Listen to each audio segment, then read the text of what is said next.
இதுவரை பழனிசாமி சொல்லியிருக்கின்ற கருத்துக்கள் எதுவுமே நம்பகத்தன்மை இல்லாதது என்பதுதான் என்னுடைய கருத்தாக இருக்கிறது. அவர் ஒரு ஆளுமை மிக்க அரசியல் தலைவர் இல்லை. 2017 ஆர்கே நகர் இடைத்தேர்தலிலிருந்து நடந்து முடிந்த 2024 நாடாளுமன்ற தேர்தல் வரை 10 தேர்தல்களில் அவர் தோல்வியை தெரிவித்திருக்கிறார். ஒரு ஆளுமிக்க தலைவர் என்று சொன்னால் ஒரு சட்டமன்ற தேர்தலையோ அல்லது நாடாளுமன்ற தேர்தலையோ தோல்வியை தழுவினா அடுத்த தேர்தல் எந்த தேர்தல் வந்தாலும் அந்த கட்சியை தூக்கி நிலைநிறுத்தி வெற்றி பெறுவதுதான் ஆளுமை மிக்க தலைவராக தமிழக அரசியலில் இருக்கின்ற ஒரு நிலைப்பாடு.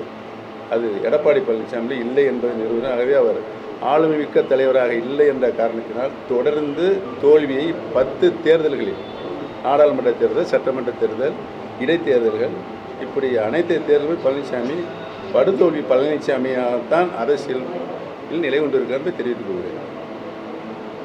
செய்தியாளர் சந்திப்பு அழைத்திருக்கிறீர்கள்,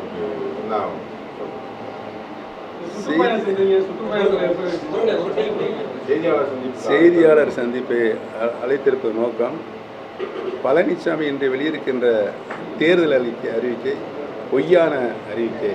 அதை நாட்டு மக்களுக்கு தெளிவுபடுத்த வேண்டும் என்றுதான் நான் உங்களை எல்லாம் அழைத்திருக்கிறேன்.